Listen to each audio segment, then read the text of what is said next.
नमस्कार हरि प्रेमियों, माइंडफुल भक्ति चैनल में आपका स्वागत है। हरि प्रेमियों, कैसे हैं आप? उम्मीद है आप सब अच्छे होंगे। आइए आज का प्रसंग शुरू करते हैं। आज का प्रसंग है भगवान श्री कृष्ण द्वारा अर्जुन को बताया गया गर्भ गीता का संदेश।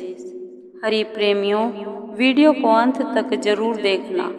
अगर आप चैनल पर नए हैं तो प्लीज़ सब्सक्राइब करें और बेल आइकॉन जरूर दबाएं ताकि आप तक सारे नोटिफिकेशन पहुंचते रहे। हरि प्रेमियों, आइए जानते हैं। गर्भ गीता बहुत ही अनोखा ग्रंथ है। इसमें संपूर्ण ज्ञान समाहित है। श्री कृष्ण भगवान जी का वचन है कि जो प्राणी इस गर्भ गीता का सद्भावना से विचार मनन करता है वह फिर गर्भवास में नहीं आता है। उसे जीवन मरण के चक्कर से छुटकारा मिल जाता है। सभी को गर्भ गीता का अनुशीलन अवश्य करना चाहिए। साथ ही यह भी मान्यता है कि जो गर्भवती महिला गर्भ गीता का श्रवण करती है उसका गर्भस्थ शिशु अच्छे संस्कार ग्रहण करता है। जन्म लेने के बाद वह आदर्श जीवन व्यतीत करता है। अर्जुन बोले, हे कृष्ण भगवान, यह प्राणी जो गर्भवास में आता है वह किस दोष के कारण आता है? हे प्रभु जी, जब यह जन्मता है तब इसको जरा आदि रोग लगते हैं, फिर मृत्यु होती है। हे स्वामी, वह कौन सा कर्म है जिसके करने से प्राणी जन्म मरण से रहित हो जाता है? भगवान बोले, हे अर्जुन, यह मनुष्य जो है यह अंधा है, वह मूर्ख है, सो संसार के साथ प्रीति करता है। यह पदार्थ मैंने पाया है और वह पाऊंगा, ऐसी चिंता इस प्राणी के मन में से उतरती नहीं है। 8 पहर माया को ही मांगता है। इन बातों को करके बार बार जन्मता और मरता है। वह गर्भ विषय में दुख पाता रहता है। अर्जुन बोले, हे श्री कृष्ण भगवान, यह मन मदमस्त हाथी की भांति है। तृष्णा इसकी शक्ति है। यह मन तो 5 इंद्रियों के वश में है। काम, क्रोध, लोभ, मोह और अहंकार, इन 5 में अहंकार बहुत बली है। तो कौन सा यत्न है जिसे मन वश में हो जाए? भगवान बोले, हे अर्जुन, यह मन निश्चय ही हाथी की भांति है। तृष्णा इसकी शक्ति है। मन 5 इंद्रियों के वश में है। अहंकार इनमें श्रेष्ठ है। हे अर्जुन, जैसे हाथी अंकुश के वश में होता है वैसे ही मन रूपी हाथी को वश में करने के लिए ज्ञान रूपी अंकुश है। अहंकार करने से यह जीव नरक में पड़ता है। अर्जुन बोले, हे भगवान, जो एक तुम्हारे नाम के लिए बनखंडों में फिरते हैं, एक वैरागी है, एक धर्म करते हैं, इनको कैसे जाने? जो वैष्णव है वे कौन हैं? भगवान बोले, हे अर्जुन, एक वे हैं जो मेरे ही नाम के लिए वनों में फिरते हैं, वे सन्यासी कहलाते हैं। एक वे हैं जो सिर पर जटा बांधते हैं और अंग पर भस्म लगाते हैं, उनमें मैं नहीं हूँ, क्योंकि इनमें अहंकार है। इनको मेरा दर्शन दुर्लभ है। अर्जुन बोले, हे भगवान, वह कौन सा पाप है जिससे स्त्री की मृत्यु हो जाती है? वह कौन सा पाप है जिससे पुत्र मर जाता है? और नपुंसक कौन पाप से होता है? श्री भगवान बोले, हे अर्जुन, जो किसी से कर्ज लेता है और देता नहीं है, इस पाप से उसकी औरत मरती है। और जो किसी की अमानत रखी हुई वस्तु पचा लेता है उसके पुत्र मर जाते हैं। जो किसी का कार्य किसी के गोचर आए पड़े और वह जबानी कहे कि मैं तेरा कार्य सबसे पहले कर दूंगा, पर समय आने पर उसका कार्य ना करे, इस पाप से नपुंसक होता है। ये बड़े पाप हैं। अर्जुन बोले, हे भगवान, कौन पाप से मनुष्य सदैव रोगी रहता है? किस पाप से गधे का जन्म पाता है, स्त्री का जन्म तथा टट्टू का जन्म क्यों कर पाता है, बिल्ली का जन्म किस पाप से होता है। श्री भगवान बोले, हे अर्जुन, जो भी मनुष्य कन्यादान करते हैं और इस दान में मूल्य लेते हैं वे दोषी हैं। वे मनुष्य सदा रोगी रहते हैं। जो विषय विकार के वास्ते मदिरा पान करते हैं वे टट्टू का जन्म पाते हैं, और जो झूठी गवाही भरते हैं वे औरत का जन्म पाते हैं। जो औरतें रसोई बना के पहले आप भोजन कर लेती है और पीछे भगवान को अर्पित करती हैं वे बिल्ली का जन्म पाती है। जो मनुष्य अपनी झूठी वस्तु दान करते हैं वे औरत का जन्म पाते हैं, वह गुलाम औरतें होती हैं। अर्जुन बोले, हे भगवान, कई मनुष्यों को तो आपने स्वर्ण दिया है, सो उन्होंने कौन सा पुण्य किया है, और कई मनुष्यों को आपने हाथी घोड़ा रथ दिए हैं, उन्होंने कौन सा पुण्य किया है। भगवान बोले, हे अर्जुन,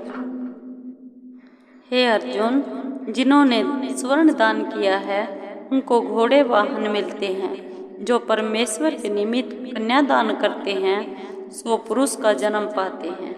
अर्जुन बोले, हे भगवान, जिन पुरुषों के अंदर विचित्र देह है उन्होंने कौन सा पुण्य किया है। किसी किसी के घर संपत्ति है, कोई विद्यावान है, कोई कौन सा पुण्य कार्य है। श्री भगवान बोले, हे अर्जुन, जिन्होंने अन्न दान किया है उनका सुंदर स्वरूप है। जिन्होंने विद्या का दान दिया है वे विद्यावान हैं। जिन्होंने संतों की सेवा की है वे पुत्रवान हैं। अर्जुन बोले, हे भगवान, किसी को धन से प्रीति है, कोई स्त्रियों से प्रीति करते हैं, इसका क्या कारण है, समझा कर कहिए। श्री भगवान बोले, हे अर्जुन, धन और स्त्री सब नाश रूप है, मेरी भक्ति का नाश नहीं है। अर्जुन बोले, हे भगवान, यह राजपाट किस धर्म के कारण मिलता है, विद्या कौन सा धर्म करने से मिलती है। श्री भगवान बोले, हे अर्जुन, जो प्राणी काशी में निष्काम भक्ति से तप करते हुए देह त्यागते हैं वे राजा होते हैं, और जो गुरु की सेवा करते हैं वे विद्यावान होते हैं। अर्जुन बोले, हे भगवान, किसी को धन अचानक बिना किसी परिश्रम से मिलता है, सो उन्होंने कौन सा पुण्य कार्य किया है। श्री भगवान बोले, हे अर्जुन, जिन्होंने गुप्त दान किया है उनको धन अचानक मिलता है। जिसने परमेश्वर का कार्य और पराया कार्य संवारा है वे मनुष्य रोग से रहित होते हैं। अर्जुन बोले, हे भगवान, कौन पाप से अमली होते हैं और कौन पाप से गूंगे होते हैं और कौन पाप से कुष्ठी होते हैं। श्री भगवान बोले, हे अर्जुन, जो आदमी नीच कुल की स्त्री से गमन करते हैं वो अमली होते हैं।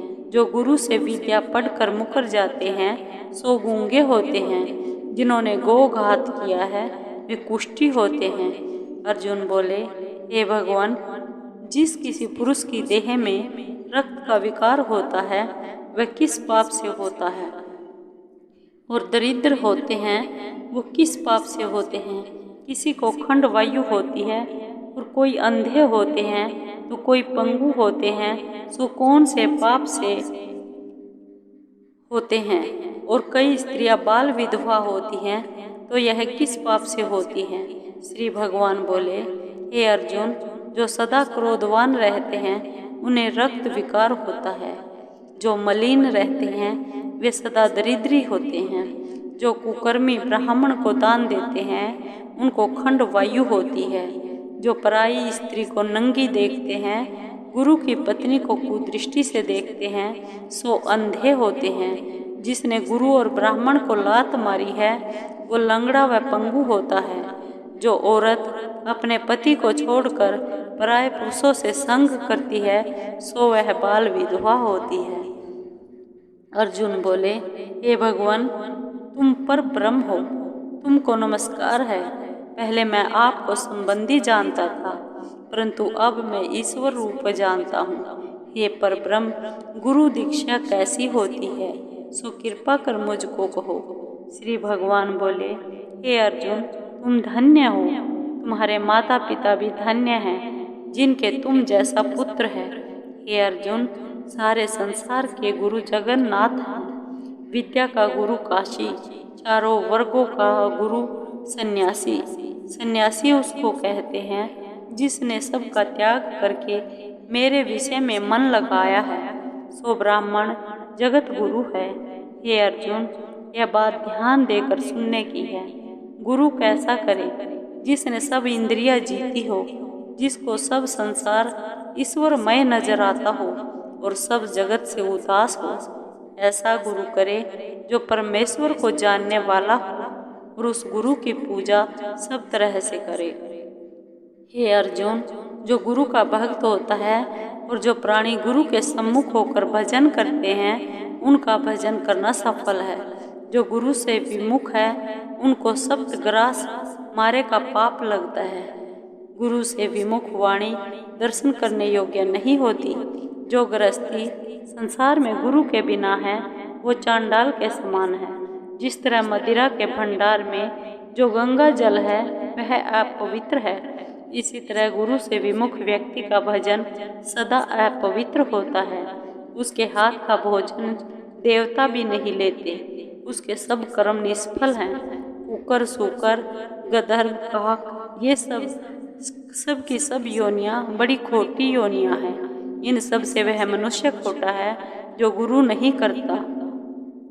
गुरु बिना गति नहीं होती, वह अवश्य नरक को जाएगा। गुरु दीक्षा बिना प्राणी के सब काम निष्फल होते हैं। हे अर्जुन, जैसे चारों वर्णों को मेरी भक्ति करना योग्य है, वैसे गुरु धार के गुरु की भक्ति करना योग्य है। जैसे गंगा नदियों में उत्तम है, सब व्रतों में एकादशी का व्रत श्रेष्ठ है, वैसे ही हे अर्जुन, शुभ कर्मों में गुरु सेवा उत्तम है। गुरु दीक्षा बिना प्राणी पशु योनि पाता है। जो धर्म भी करता है सो पशु योनि में फल भोगता है। वह 84 योनियों में भ्रमण करता रहता है। अर्जुन बोले, हे श्री कृष्ण जी, भगवान, गुरु दीक्षा क्या होती है? श्री भगवान बोले, हे अर्जुन, धन्य जन्म है उसका जिसने यह प्रश्न किया है। तू धन्य है। गुरु दीक्षा के 2 अक्षर है, हरिओम। इन अक्षरों को गुरु कहता है। यह चारों वर्णों को अपनाना चाहिए। हे अर्जुन, जो गुरु की सेवा करता है उस पर मेरी प्रसन्नता है। वह 84 योनियों से छूट जाएगा, जन्म मरण से रहित होकर नरक नहीं भोगता। जो प्राणी गुरु की सेवा नहीं करता, वह 3.5 करोड़ वर्ष तक नरक भोगता है। जो गुरु की सेवा करता है उसको अश्वमेध यज्ञ के पुण्य का फल मिलता है। गुरु की सेवा मेरी सेवा है। हे अर्जुन, हमारे संवाद को जो प्राणी पढ़ेंगे सुनेंगे, वो गर्भ के दुख से बचेंगे। उनकी 84 योनियां कट जाएगी। इसी कारण इस पाठ का नाम गर्भ गीता ज्ञान है। श्री भगवान बोले, श्री भगवान के मुख से अर्जुन ने श्रवण किया है, गुरु दीक्षा लेना उत्तम कर्म है। उसका फल यह है कि नरक की 84 योनियों से जीव बचा रहता है। भगवान बहुत प्रसन्न होते हैं। हरि प्रेमियों, आपको ये वीडियो कैसी लगी? अगर आपको वीडियो अच्छी लगी हो तो लाइक कीजिए, शेयर कीजिए और कमेंट जरूर कीजिए, सब्सक्राइब कीजिए। धन्यवाद।